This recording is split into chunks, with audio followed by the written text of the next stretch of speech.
Good evening, ladies and gentlemen, and welcome to, the one and the only Rumboyz Fantasy Network. I'm your host, the founder of the Rumboyz Fantasy Network, Rumboyz Robbie. We have a very special guest, a jam-packed show for you guys today. But first, I need to make sure that I remind you guys, download the Monkey Knife Fight app, promo code Rumboyz, that is, in all caps. We will match your very first deposit all the way up to $100 whenever you download the Monkey Knife Fight app or sign up on monkeyknifefight.com via iOS or Android. We're going to match your very first deposit all the way up to $100. Get in on your legal daily fantasy sports prop action. Utilize our promo code. It's a great value. Time to start making some money. 'Tis the season. NFL 2021 season is just upon us. Also, would like to remind everyone about the SportsMe app. Be on the lookout for the SportsMe promo code and for the SportsMe download link to appear within the live chat.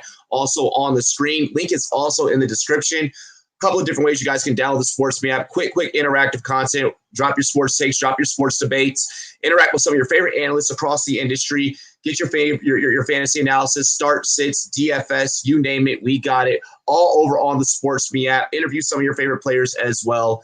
Be sure to download it. 30-second, quick interactive content. We look forward to seeing all of your faces. Now, without further ado, I got to make sure that I bring on our special guest. We have a very, very special guest tonight.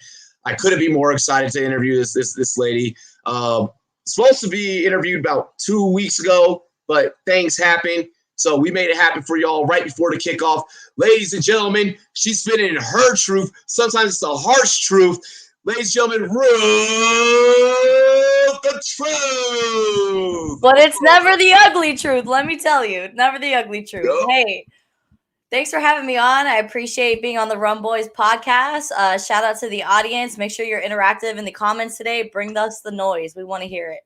It's going to be a lot of noise. First, everyone knows how we do. Cheers to me. Cheers to you, all the Rumboyz and girls. What it do? Dilly dilly. Can't have a show without it. See you on the water. You're staying hydrated. Hell yeah. I woke up today like super parched, and I realized that I might have drinking a glass of water yesterday. So I was like, let me try to do a little bit better today. Balance out. That was me yesterday. So I definitely feel it. Ruth, we're gonna dive right into it. I've gotten to hear your story on other podcasts, but our listeners and our viewers may have not. I've gotten to hear it before. Where did you get your start? Where did it all come from sports talk with Florida to some of the different assignments that you've done with different teams and players that you got to interview? Where did it all begin? I would probably say around like 2016, 2017. I was in my maybe 4th or 5th year working as a bartender at Disney, and I overheard some of my coworkers that were obviously a little bit older than me, and they were discussing their regrets in life. And they're just like, you know what? I can't believe that we're still here. Like, we've been serving for 15 plus years. And, they were having like a deep conversation about it. And I was overhearing it. And it really started to ponder to me like, okay, Disney's great. The money's awesome. I was able to purchase a home at 22 years old. Not many people could say that, Yeah. I was able to, do a lot of things financially that I felt really set. But I'm like, but does this make me happy? And I'm like, not at all. I cannot see myself doing this long term. So that's when I really started to think, like, what can I do? What am I good at? Because I already had dropped out of college because I wanted to go to school to be a veterinarian. But then I realized how much schooling and work that was. And I'm like, I'm not really the smartest tool, not the sharpest tool in the shed. So what else can I do? So I was watching ESPN at my bar because it was super slow. We had nothing going on. And I believe it was Michelle Beal that I was watching on one of her sports shows when she was with ESPN. And I swear it felt like a light bulb just like dinged in my head. I was like, I could do that. I've been following sports my entire life. I am not shy in front of the camera. Why not shoot my shot? So literally that week, I Googled all the information about what degrees I need to go to school for, all this kind of stuff. And I started that following semester, going to school. And I just graduated back in August or the beginning of this month. So finally got there. And yeah, that's kind of where it all started. I was just like, I can't make Disney money for the rest of my life. I want to do something that's more fulfilling, it's not all about the paycheck. It's about something doing something that you love. And I've been a fan of the game since a very young age. So I'm like, why not? Let's go for it. And here I am today. Jordan saying, "Hey, let's go, Jordan." A lot of Florida love already happening, like to start off the beginning of the show. Yeah, so I lived in Orlando. I lived in Orlando for 20 years. I moved to Orlando from Pennsylvania. So I spent 2 decades in Orlando, and I just moved out to Tampa, Florida back in January to pursue this career because I'm so driven, and I felt like, Orlando was kind of fizzling out for me. So I needed to go somewhere else and start new. So now I'm in Tampa, Florida, about a mile from the Raymond James Stadium. So I got to walk home after the Super Bowl, and that was probably one of the best moments of my life. That's just a great way to avoid different things that can happen. It's like, you know what? I'm not going to drive from the Super Bowl. Like, I am just going to walk right across the street and then fall right into my bed. Like, that's a luxury within itself. I woke up with my Jordan still on. So I know I had a great, great night. I don't remember getting home, but I remember the walk. So Tiptoeing in your Jordans. Jordan said he went to UCF, also lived in, I'm not going to say it, Oviedo. Yeah, there you go. Okay, Oviedo, and currently lives in South Florida. The Tampa area is awesome. Yes, yeah, it seems like Florida's. I have an obsession with Tampa Bay. Like I said, I lived in Orlando for 20 years, and Tampa just takes the cake. Being close to the ocean, just it being such a huge sports town. Because in Orlando, it's all about the tourists, and it's all about Disney and Mickey Mouse and blah blah blah blah. Over here in Tampa, everybody's about their sports, and I just feel like this is a place that I really belong. So when I got the opportunity to move out here for a sports job, I was like, I have to take it. Like, this is my moment. I was the co-host of the Martin Gramatica show with Martin Gramatica himself for Z Living for the first 6 months of my Tampa tenure, and now I'm moving on to the next chapter in radio, and I'm super excited.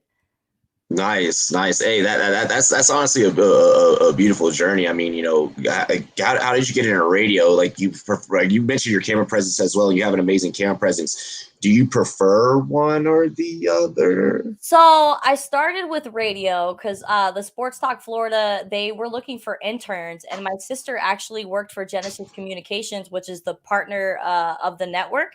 And my sister reached out to me and she said, "Hey, I can get you hooked up with an internship. I'm not really sure what they're going to have you do, but they have a sports segment that I'm sure you can get involved in." So I signed up for the internship, and I got pulled in the beginning of 2019, or no, the summer of 2018 is when I started my internship with Sports Talk Florida. And it was great. Like, just being in the atmosphere, being in the studio, being around like everybody that's been doing it for years. It was a great experience. But obviously I'd rather be on television than radio, but I enjoy them both equally. Same. I mean, I don't know. I've been surprised sometimes. I've interviewed people that are like, "Oh, I definitely prefer radio. I don't like being on TV." And some people are like, "No, put me in front of the camera. It's a lot easier." Yeah, well, I feel like I have the presence for television. I'm just more, intriguing over, when you guys could actually see me. So I'm going to take that and run. Absolutely. Everybody has their superpowers, and I just think being on a television set is one of mine because that's when I flourish the most. I mean, when I first got the opportunity to be Martin Gramatica's co-host, like, I had never been on television before, and they threw me into a live set. Like, "Oh, we're live for 2 hours. You get 2-minute breaks every 10 minutes, but we're live for 2 hours, and you just got to keep going." Yep. And they didn't want me to do a lot of studying prior to it. They wanted it to be more like an improv show. So, which I enjoyed I enjoyed that the most, because you could just keep going with the flow and just, see where everything goes and not have to be stuck to like a bulletin point type of show, So I enjoyed myself and I learned a lot. I like that. We have kind of a show like that where like we have a loose show sheet that like I write out topics, but right. Friday nights I let them do what they want. I'm like, dude, go ahead. You give the people what they want. Jordan asks, he's like, "So you are saying the first round exit Magic aren't champions?" I don't think the Magic being relevant since Shaq and Penny was together. It's been a while. I started being a Tracy McGrady fan when I watched him play for Orlando and how he kind of carried that franchise on his back. So The Orlando Magic, they made a lot of great draft picks. They got Jalen Suggs early in the draft with the six overall pick. So I'm happy to see the direction that they're going into, but I don't get my hopes up. As a Floridian for 20 plus years, you cannot count on the Orlando Magic to make a long, or sometimes it took a while for them to even get into the playoff picture, and they were knocked out in the first round against the Raptors a couple seasons back. So been a lot of disappointments with the Orlando Magic, but I'm hoping they could turn things around soon with this younger team that they're starting to develop. Okay. I like that analysis. Yeah. I see that you have a Cowboys jersey on, but then you have like the whole state of Florida behind you. Oh, she's like, oh, let me make sure y'all see the truth. It's the truth. I like that. My first it's my first customized jersey that I got, and it means a lot to me. So because it was the first, and this was the jersey number that I wore all through middle school, high school, and all that. So this 11 is my number. So you are an athlete, or we're an athlete. Yes. So what sports did you play growing up? Okay, so it started with basketball when I was 7. I have a basketball hoop around my chain here that I never take off. I had this necklace for like 8+ years. So it started with basketball because I was tall. So I'm like, I have to use this height for something. And when I was about 7, 8 years old, the neighbor across the street got a basketball hoop for Christmas. So I always used to see him out there like shooting around by himself, and I was new to the neighborhood. So I kind of wanted to go introduce myself to this kid, and I'm like, hey, like, let's shoot hoops. So me and my friend Jordan, his name was Jordan, that used to live across the street from me. He taught me how to play basketball and really instilled that love for basketball for me. And kid you not, he had like 20 pairs of Jordans because he was an only child. So people used to call him Jordan and growing up in school. I used to hate when the only child kid came into high school. I'm like, damn. Always looking fresh. Always looking fresh. Like never skip a beat. It was always like, oh, hey, Jordan saying rumor. Like, get out of here. Like Jordan said, rumor has it Robbie got locked up in Canton. Bro, we didn't even play basketball in Canton, nor football. Second off, no one in this whole entire industry is ever doing that to me. Third off, see me in Miami in about a week and a half, bro. We can hit the court, Jordan. We can hit the court, bro.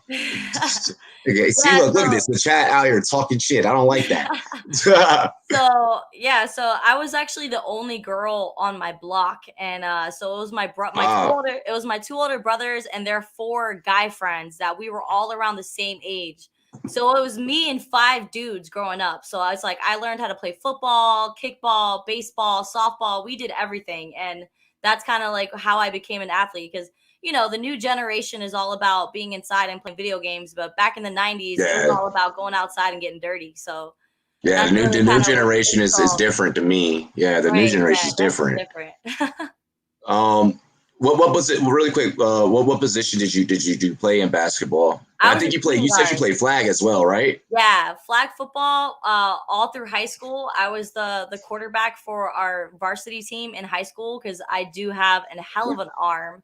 I also fast pitched for our softball team as well. I did track. I did cross country. I was on our swimming team for one season because they were like short a girl and I just wanted to help out. I did tennis. What else did I play? It's like almost like what didn't I play? I think the only sport that I'd never really participated in, like on a full team and actually being on a roster, was soccer. Because soccer and basketball always conflicted with their seasons. Loving basketball is always going to be my number one. But I like the movie reference. That was smooth. That was smooth right there. I caught that. So what are some of your favorite sports teams and your favorite moments working in this space? So my favorite football team is obviously the Dallas Cowboys. I do a lot of work for the Tampa We're letting that one slide, by the way. I do a lot of work for the Tampa Bay Buccaneers. Prior to them, gaining a Super Bowl ring, I was rubbing shoulders with Martin Gramatica for about 8 months. And my older sisters went to FSU. So we were all Seminoles fans. So obviously we followed the journey of Jameis Winston. So I've always kind of had a love for Tampa Bay. And then with Brady obviously coming here, you always have respect for the GOAT. I mean, I've never had any issues with Brady myself because he's always been in the AFC, so he never was a bother to me and my Cowboys. So I never really had beef with Brady. So now that he's here in Tampa and we're able to see what he's doing, it's you got to have respect. But I bleed blue at the end of the day. See, I'm burgundy and gold. I'm burgundy and gold. Switch over. What are we? Washington football team? Yeah. He didn't even want to say yeah. He's like, yeah, kind of. I mean, we're getting a name soon. I thought they were keeping it WFT. I like the way that flowed. There's a clip that they've narrowed it down. So technically speaking, which is like the weirdest thing ever, they have 3 names already chosen. But to the public, there's 8 names. And in this 8 names that are the finalists, the 3 are the actual real ones. And they have like this press clip where Rivera and Turner, they're all on the phone and everything. And they say what the new team name is, but they bleep it out. Oh. So the suspense. Exactly. Are they releasing it this year? Or are they going to wait until the following season? Like, I think it'll be at the end of the season. At the end of the season, they'll release it. So make what you can off your merch dollars this year, and that way the fans like, oh, I have when we were watching football team, and then if they decide to keep it football team, they keep it football team, and it's like cool. If it's gonna be, I think it's like the Red Wolves, Red Hogs, Commanders, a bunch of other different ones. The Armada's one of them. And I'm like, what do we have to do with Spain? So yeah, it's definitely interesting. Oh well, I didn't know I was live on a podcast with a division rival. I try to keep that way. A lot of people are saying that the Washington football team is going to take the division, and I just don't understand how they see that. Our defense. Yo, the Ryan Fitz magic is going to fizzle out by week 7, and you guys are going to be in trouble offensively. You cannot. No, we'll just put Heineke in, and it's okay. Yo, Tyler Heineke's he's amazing. Is it Taylor or Tyler? I always mess that up. Taylor Heineke. He's a beast. Oh my gosh. Last season during that first playoff game against Tampa Bay, I was sweating. I was doing a live remote for the radio. It was for 96.1. It was me and Martine and one other guy that we were commentating the game. And at one point I kept having to remind Martine to talk because he was just he was so scared. Like I could see it in his face. I was like, Martine, we're good. And he's like, I don't know, man. I don't know. That dude gets suspicious. I don't know right now. I think Brady's about to lose to a quarterback that's never played in an NFL game before. I was like, that's not going to happen. We're okay. Hey, it was close. It was close. Jordan said, I worked for some Orlando teams while I was in college. Have you had any cool stories seeing some of the athletes of Tampa Bay? Okay, so I have not been behind the scenes for the Buccaneers just yet. I have my credentials still pending with them. They're being very specific with the whole COVID protocol, so we'll see how that goes. Hopefully everything is approved and good to go by week 1, because your girl has to be there in the building for the Dallas Cowboys Tampa Bay Bucks game. I can not miss it, and I will not be satisfied just hearing the cannons from my front porch. Not gonna happen. But I mean, some cool moments. The startup of the XFL and the AAF. I mean, that was pretty exciting. That happening. Covering the Tampa Bay Vipers. That was pretty cool to see. Quentin Flowers, the USF quarterback that came back to play for the Vipers. That was probably one of the best moments interacting with him and just seeing how he is Tampa. Like, not only did he come out and became the XFL QB1, but he also, crushed some records while he was playing for the USF Bulls. So that was probably one of the most exciting moments in Tampa so far, but a lot more to come because I'm just getting started. I've only been out here 6 months, so we'll see what happens. Yeah. Hey, that's what's up. That's what's up. I mean, and you also got to do some stuff up in Orlando as well. I mean, you got to meet a lot of players up there. What was that like? So I think one of my favorite moments was meeting Stephen Curry. Meeting Steph Curry at an Orlando Magic game was electric. I mean, the vibe coming off that guy, the aura coming off of him is just so positive, and he's just a really friendly guy. Another great moment was being able to talk to Dirk Nowitzki. I mean, he is Dirk, a legend. wow. Yeah, he is a legend, Hall of Famer. And one of the games that I covered for the Orlando Magic, they were playing the Dallas Mavericks, and it was the last time that Dirk Nowitzki was gonna be playing in a uniform in that building. So I jumped on the opportunity to interview him one-on-one, and he was phenomenal. And I just, rest in peace to my father, but I know he was screaming up in heaven because that's one of his favorite all-time players. So that was definitely a huge Nice. memorable moment for me to meet Dirk Nowitzki, as well as Luka. I met Luka on his rookie season. Like, that was pretty dope. I stood on the sidelines and watched him do his whole warm up. Like, the kid was phenomenal, super friendly kid, and he knows Spanish better than me, which was really embarrassing. Yeah, when I was stationed overseas, and the one moment you'll be talking, someone in one language, and like it'll just switch. Over there, their education level is. America, we can do some work, okay? I would just say it like that. Like they put us to shame. Yeah. Let's see here. So you, like you mentioned, in the previous statement, you did have the opportunity of working for not one but two startup leagues in both the AAF and the XFL. Mm-hmm. What was it like experiencing that from like the media side? We know how the AAF kind of was like the Fire Fest of sports startups. And then, you had the XFL, which just kind of didn't work out because of the pandemic. Like they didn't get a fair shot. What was what was that like for both, and especially with like the AAF? I mean, well, I'm hoping the XFL is going to come back with, The Rock purchasing the actual franchise. So I'm hoping that it's going to come back with a vengeance. I've heard that they're projecting for it to start back up in 2022. So fingers are crossed that the Tampa Bay Vipers will make a return, because we had a shaky half of the season. I think we were up to week 7 when they decided to fold the league, and they only won. I think they were 1-6 when the league decided to fold. Dang, gotta love them. To be around with those startup leagues, I guess what I loved about the environment was everybody was new. Nobody was ever, especially when it comes to the media, we weren't like, we never felt like we were, shunned from the rest of the, like, everybody was like, it was like everybody started at school in the first day. Like, everybody's there together. We're figuring out together, there's a lot of loose strings that need to be, tied up. But I mean, it was a great experience to see how, a company works together to make a franchise successful. Hell yeah. Much respect. I know I had tried to apply for both as a media member, and it just didn't happen. But no, that's baller as hell, because it sounds like come 2022, you're in a way walking right back into a job, and not many people get that with these startup leagues, with these startup opportunities. So I'm definitely excited, to see you back out there, doing everything that you were doing with the Vipers previously. But I mean, with the Rock's money behind it, who knows? You might be sitting there sideline reporting, and like fireworks just going to shoot up out the ground or something. Like, who knows? Fire these bitches right now. Exactly. They say it's like, and then you got to do like a Terramana ad at the same time, like, so it could be crazy. It could be dope. I'm super excited. You guys have a bright future ahead of you with the XFL. Yeah.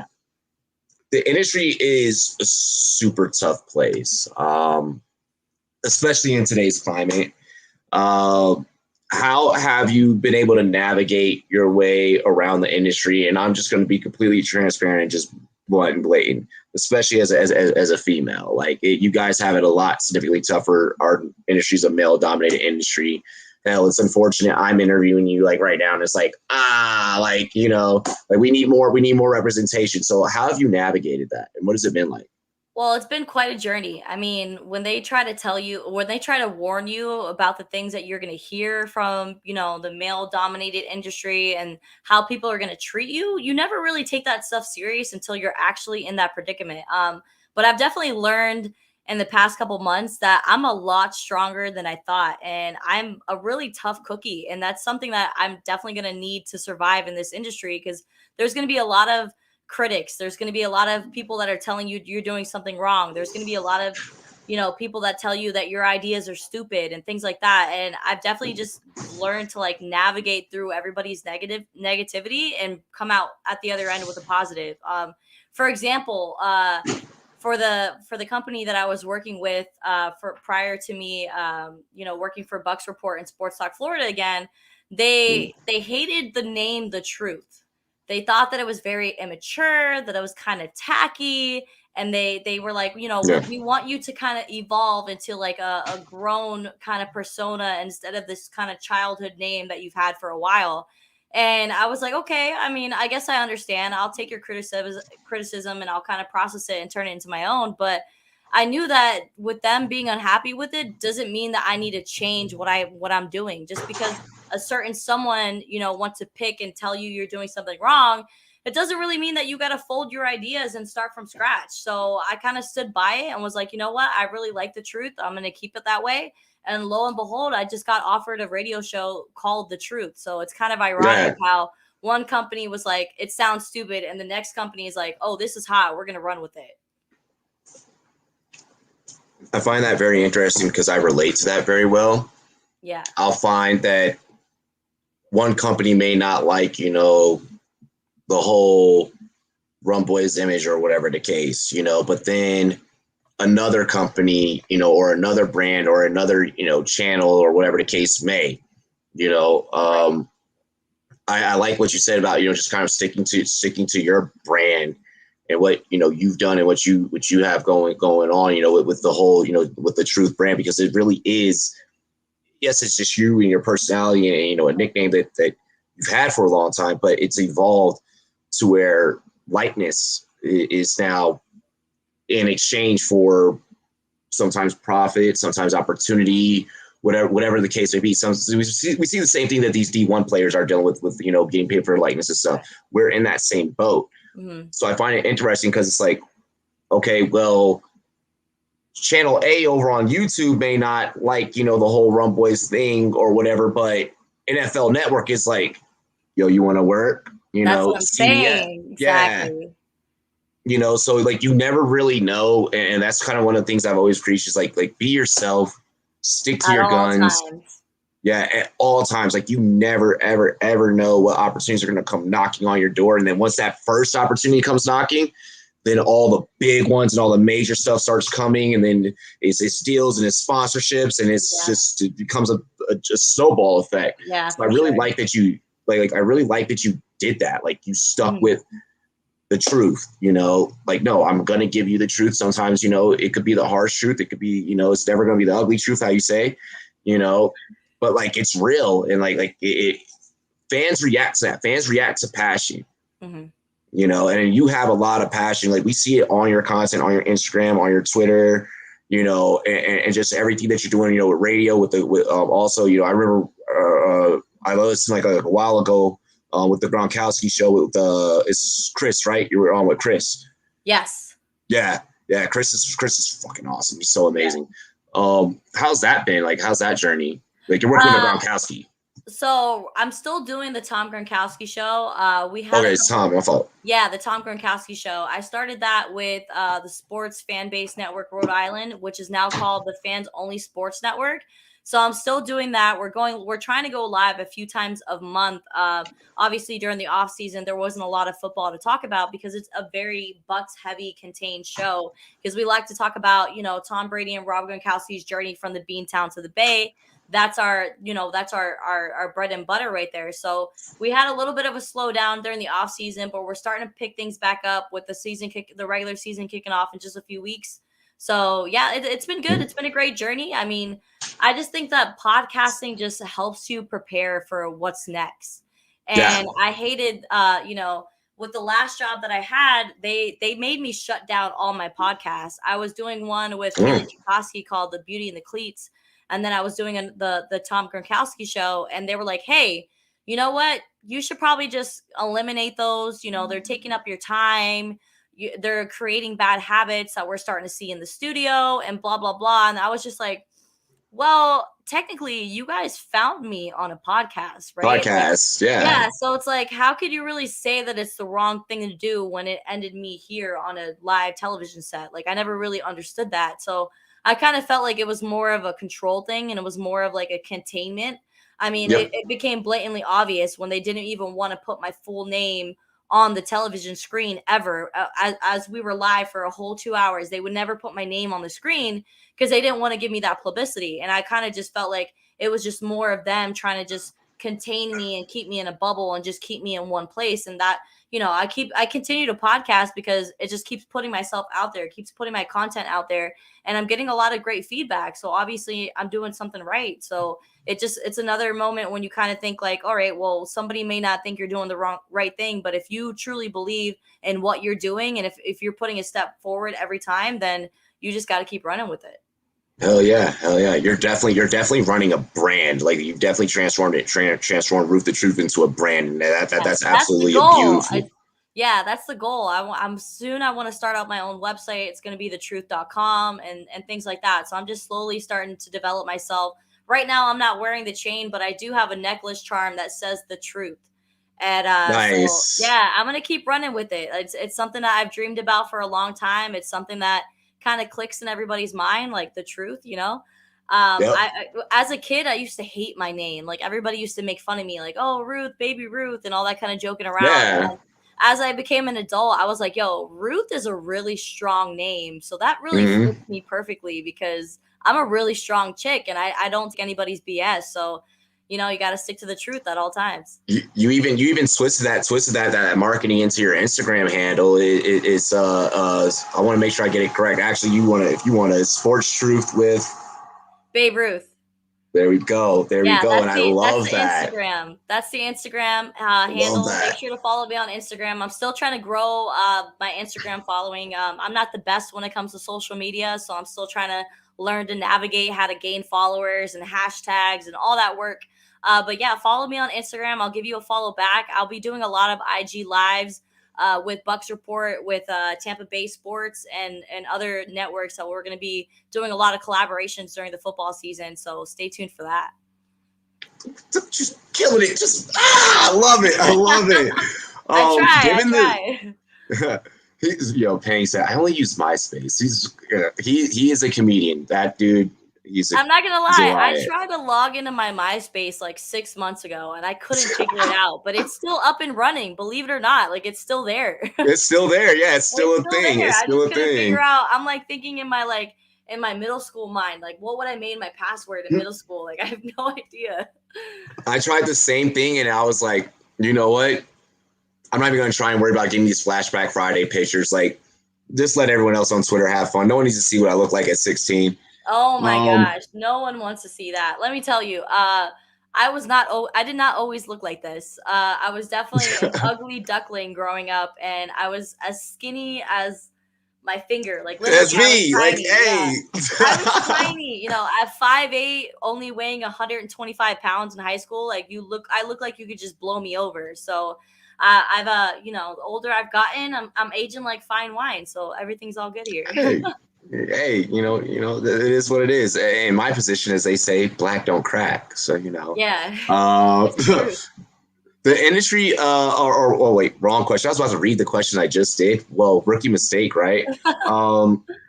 Given the time period as a reporter, broadcaster, every title that you wear in your field, how much has COVID affected kind of each different, I guess, aspect of the job? I mean, writing is different. I can write here at home, but like, how has it affected, just all the different aspects? Well, I mean, it's made everything a lot more difficult. You have to do everything from home. You have to watch the games from home. You have to, put your story together from everything that you saw at home. And you miss a lot of things. You miss press conferences. You miss sideline, incidents. You miss a lot not being in the building. So that was a little bit difficult to navigate. But I tried my best, being involved with all the Zoom meetings for the teams and things like that. And I mean, it definitely made me learn how to be a little more tech savvy than before, because that's the survival tool that you need during these challenging times and with COVID being an issue. So, but let me tell you, that whole year of not having, with, the world being shut down, yeah, and businesses not being opened, and that was like the best thing for me, because that's when I really started being like, oh, I need to put some pep in my step. Like, this is not life is flying right now. So I gotta really put my like pedal to the metal. And that's kind of when I started my podcasting journey, and everything's just been full speed since then. And after losing my job at Disney because COVID shut, the state of Florida down, and they actually closed Disney, believe it or not. Yeah. That's when I really realized, like, I need to do something else with my life. Like, I have all this free time now. Like, I got to figure something out. So that's kind of when I really took the time to, take 5 classes a semester, get everything out of the way, and be at this moment where I'm standing now. Yeah, and you killed it. Like, you were doing like online, during that time period. I mean, I took 6 classes, man. 6 classes during a summer flex semester. So it's when they take a 12-week course and put it into a 6-week course. And I decided to take 6 of those because I'm like, I just want to finish. Like, I don't want to have to split it into 2 semesters. I'm going to get it done now. And whoo, your girl almost did not survive. That's why I had to go to Vegas twice this month, because I was just like, I need to blow off some steam. I went to Las Vegas for the summer league, NBA summer league, earlier this month. And then I went back this past weekend for the Manny Pacquiao fight, which was the best experience ever. I mean, that might have been the last time Manny Pacquiao enters a ring, and I got to witness it, and that was phenomenal. I almost cried. No, that I saw the picture on Twitter, and I was like, damn, like, I still ain't been to a fight yet. Like, I need to go. Like, that was a bucket list item I definitely had to check off. I love boxing, and I've never seen it professionally live, so that was definitely a bucket list moment. Yeah, there's a lot of a lot of people like last week and the previous week. Like Vegas and Miami has been like where all my friends have been flying. They're like, when are you gonna go? Like, when are you gonna go? And I'm like, listen, I will be there for Labor Day weekend. My first time out of Miami, my first time out in Florida. Well, I've been to Florida, but like I've been like Jacksonville, Daytona, like this, in my eyes, I'm going to Florida. So I'm super excited. I'm hoping that you guys down there, that are in the Florida area and the Miami area, show me a lot of love, show the Draft Night Out staff a whole lot of love, and we're about to tear your town apart. Are you coming for pleasure or for work? For work. Okay. Yeah. So we have this a little bit of fun in there. You can't come to Miami and not at least go out for one night, That's what everyone's telling me. Everyone's like, just take a day to yourself and just like go do stuff. So I'm like, I'm gonna go out. I'm gonna party. Yeah, I'm gonna be a rum boy for a night. I love Miami. Miami's a lot of fun, but I'm telling you, there's something about Las Vegas. I've been to Vegas 7 times in the past 3 years, and there's something about that city. Like, it's not even about the gambling or the drinking, but just there's something always going on. There's always there's always a DJ performing. There's always a festival going on. There's always a show. There's a boxing match. Like, there's always just so much to do. And it was awesome to actually play blackjack for my first time with a friend that was kind of coaching me through it. And I started with 300 and walked away with 18. So it was a good night. Yeah, but let me tell you, he created a monster. Because, like, I'm trying not to go to the Hard Rock. That's like 3 miles away from my house. I'm trying not to go. You're going to go to the Hard Rock. I have no business going, but I want to so bad. Hey, sometimes, like you said, you need that little break. One of the things I find interesting about how you brought up Vegas, I actually work with one of the guys I work with for the SportsMe at Pizza out in Vegas. And it seems like that's becoming the new epicenter. Like, I feel like these almost destined locations, not destined locations because like no one's, what I mean, but like Florida, Cali, Vegas, because of now post-pandemic life and post-pandemic society, we're seeing these places that are about to become the epicenter for all the stuff that we're doing, from the betting content, the fantasy content, all the stuff that the consumer is really engaged in. Mm-hmm. These are starting to become epicenters for content creation. And I'm starting to notice like a lot more jobs open up in those areas. So, I mean, hey, just saying, throwing it out there. Don't be surprised if Ruth, takes a Vegas job sometime. Let me tell you, if I get a job with the Raiders, with the Golden Knights, or with the Las Vegas Aces, like, I'm out, Florida. I'm sorry. You've been good to me, but Nevada is. It don't rain in Vegas. It don't rain in Vegas. Dry weather, I'm all about that dry weather. I've been dealing with humidity for 21 years, so I'm ready to go try something else. I've never lived on the West Coast. I've always been an East Coast girl. You know, East Coast is the least coast is what they say, but I don't believe in that. East Coast is the East Coast. East Coast is the Beast Coast. West Coast is the best coast, though. Yeah. I love Cali. I've been to California a few times, but I don't like the smog. I don't like the. I hate smog in Cali. Cali's dirty. The air over there is kind of sketchy. Like I don't really think that we should be breathing that stuff in. You know, when you're coming in at LAX, you just see like a layer of smog over the city, and I'm just like, that can't be healthy. Like. No, last time I was in LA, I literally walked out. I walked out my hotel room, and pretty funny. I walk out my hotel room and rapper Trippie Redd is sitting like right there, like right there. But like he's chilling. Like no, I was on a business trip when I used to work at corporate America, and like I was with like a group of people that didn't really know who he was. He's just sitting there, got his little Frenchie bulldog, smoking a blunt. Looks at me, he's like, "Hey man, you want to hit this?" And I'm like, and I look at him and I look up at the fog and like the smog in the air. I'm like, it's the same contamination, bro. Right now, I'm good, man. It's the same shit. Like the whole indoors in Cali is safer than outdoors, but I got which is really sad. Like it's not okay. And people are always like, you know, global warming's not a real thing and all this kind of stuff. And it's just like, you don't see it. Like you could physically see it. It's like it's there. Yeah, really quick. I saw your face really quick. I did get to chill with Trippie Redd a little bit later that week when I got away from all my colleagues. Yeah, I was like, y'all go do corporate America shit. Yeah, I'm about to go. That's so cool. So I have a moment like that too. So I was at the Ritz-Carlton in Chicago visiting a friend, and I come downstairs. As I'm leaving the lobby, there's Mike D'Antoni sitting on the bench right in front of the Ritz-Carlton. I freaked out. Like I tried to keep it together and I was just like, okay, I'm not going to freak out. I'm not going to scream.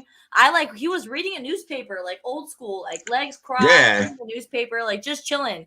And I was like, this is my moment. I can't pass this up. And I went up to him and I introduced myself. I told him what I was going to school for. I was like, I'm going to be interviewing you on ESPN one day. Nice. And he was like, yeah, okay, yeah, nice to meet you. And it was the highlight of my weekend. Like I did a lot of great things with my friends over that weekend, but that moment right there, I will never forget. Hey, that seems like a very D'Antoni thing to be doing, just chilling in the lobby, like reading a newspaper. Reading a newspaper. Who reads those anymore? Like what is that? Hey, when I fly and like I see people doing that like on flights, I'm like, you don't have a tablet, bro. Like what are we doing? It's 2021. Exactly, it's 2021. Like get with the times. Final question here on the show, and I think that this could possibly be the best question and probably the best question to sum up any podcast / interview. The best advice for the young up and comers in the industry, but honestly, we're in a day and age where we say up and comers, but there's someone that's probably, you know, my age at like 30 or, you know, someone even older. Like I've inspired people that are older, you know, I'm sure there's going to be a crowd like that. Just to anybody out there that's wanting to get into what you're doing, what I'm doing, what we're all in this space doing. What is your best piece of advice? My best piece of advice would definitely have to be never seek validation. Never depend on somebody else to tell you that you're doing the right thing. There's going to be a lot of snakes in the grass. There's going to be a lot of people that are going to tell you what you want to hear. They're going to excite you. They're going to give you offers. They're going to do this and that, but always have your best interests at heart, because at the end of the day, you're the only person that's going to have your best interests at heart. So don't seek validation. Don't care about what anybody has to say. One day it's all going to pay off, and you just never give up. That was really good. That was good. I like that. That was very relevant to the time moment period of truth. The moment of truth. Mic drops. That was the moment of truth. All right, I'm out of here. Walks off set. I'm definitely gonna have I'm definitely gonna have post production cut that one up right there. No, definitely great advice, especially because like the way the space is right now. I feel like that everyone is constantly seeking for that validation. You know, it's about what company you work for, what up and coming company you work for. You know, and everyone gets too tied up in that. How many followers you got, how many you don't have. what your brand impressions, all this other stuff. Right. And that's not important. How you make your audience feel is important.